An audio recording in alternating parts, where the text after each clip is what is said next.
I'm sure you're aware of the Affordable Care Act subsidies that are at the heart of this government shutdown. I want to start with getting an understanding of how important are these subsidies here in Lane County?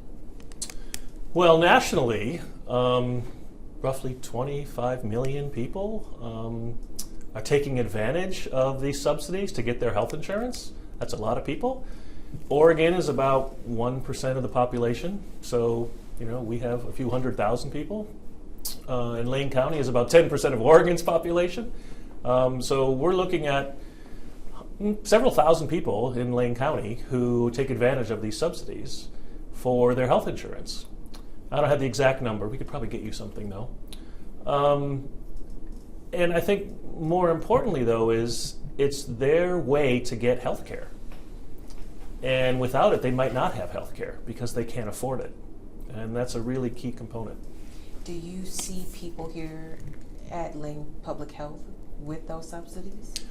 Most of the employees who are full-time, they have insurance through work. But of course, we're like any fairly large company where you have temporary people, probationary people, part-time people, people who may have gotten insurance from the exchange. So certainly we have some people who are using it. But most of the full-time employees here are covered through their employer, and they're not going through the exchange. With the subsidies, how frequent do you see clients here with them? Or is it mostly Medicaid?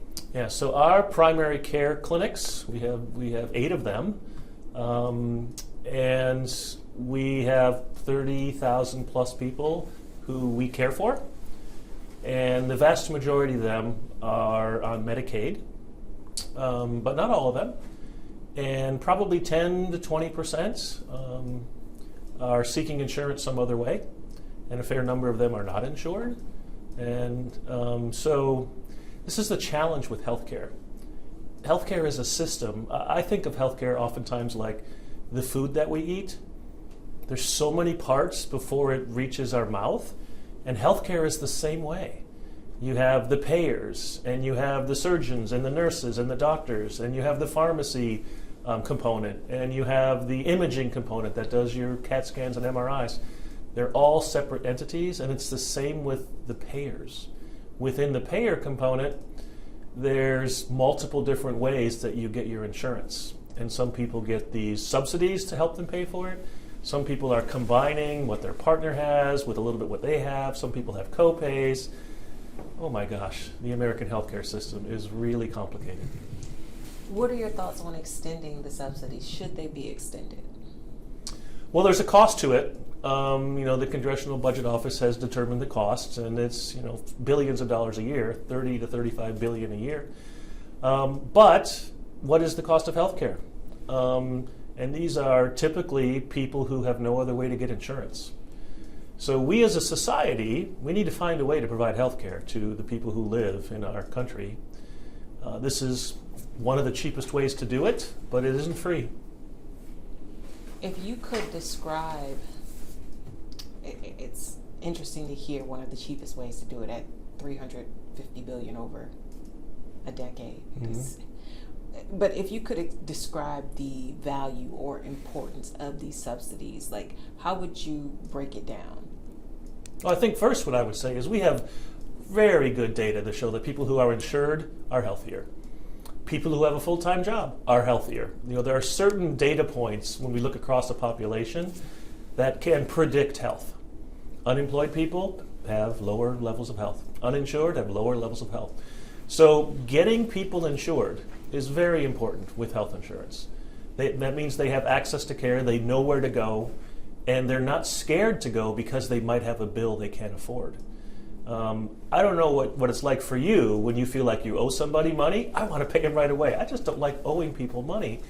And if the fear is even greater than just somebody let you $5 to get lunch or something, if the fear is I might get a $1,000 bill and I can't pay my rent next month, people are going to avoid that health care until they absolutely can't. And that's another fear that we have. If these subsidies don't go through, or some other way to get health care to people, people will ignore their health care, their health needs, until they have to go to the emergency department. And sometimes it's too late. Sometimes they're going to have something that could have been prevented, whatever that might be. They might have a heart attack. They might need an amputation because they waited too long to get their leg wound taken care of. And that's what we see. In Lane County, do you foresee this happening at a grand scale with our citizens? We have 20 to 25% of our county is on Medicaid or Medicaid eligible. We have only 5 to 8% that are uninsured. But just because you have insurance doesn't mean you have access, because there's so many challenges to get in to see a doctor these days. It will play out in a way that will clearly impact primary care in many ways. Again, patients will come in later than they otherwise would. Patients will not be able to pay. So when they do come in, there's no insurance company to bill. So there'll be more free care. And there's no clinic or urgent care or hospital that can do unlimited free care and keep their doors open. You have to balance that with the paying care that allows you to pay your salaries and your rent and electric for your facility. So this is the complication of the healthcare arena. And we will see impacts absolutely in Lane County and Southern Oregon. For speaking on paying for things, I think that is already an issue for hospitals, getting services paid for. Mm-hmm. To add this to the mix where ACA buyers are no longer able to pay, along with those who don't have insurance.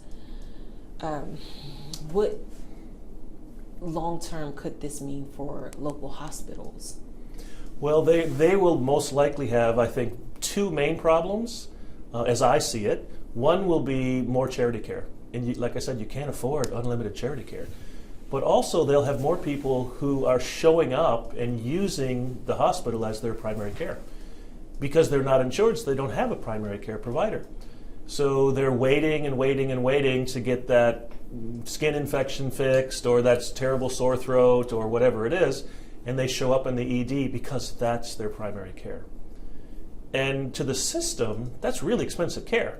It costs a lot more money to go to the emergency department than it does to go see your primary care provider.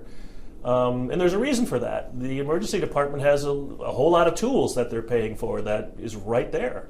But we don't want people going to the emergency department for primary care. We really want to make sure they have insurance, they have a provider, and they can go see that provider who knows them better than anybody, certainly better than somebody in the emergency room who might only see him once or twice a year. That's the best system. Now, we don't necessarily live in the best days at present. And any last thoughts that you can share with our viewers? Well, I think that people should, number one, be looking at where their insurance is coming from and what it means to them. We live in a democracy. Let your voice be heard. So talk to your payers, talk to your elected officials, whoever that might be, and make sure your voice is heard. And of course, there's many ways to do that, especially now with social media. I mean, all elected officials have accounts on Facebook, etc. And let your voice be heard, that this is what you want to have happen.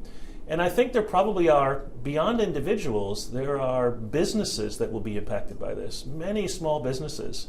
They get their health insurance for their employees or for themselves through the exchange.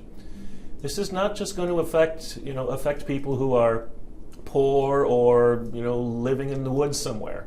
This is going to affect small businesses, farmers. It's going to affect a lot of people if it doesn't go through. And come January 1st, you've seen some estimates probably that premiums might double, go up 100%, 120, 130%. That's a lot of money. Health insurance in this country isn't very cheap. For a single person, the average is $7,000 or $8,000 a year, so $600 a month.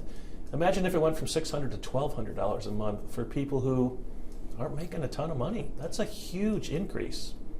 So people need to talk amongst themselves, amongst their employers, and tell their elected officials what they want to have happen. As long as we still have a democracy, let's do that.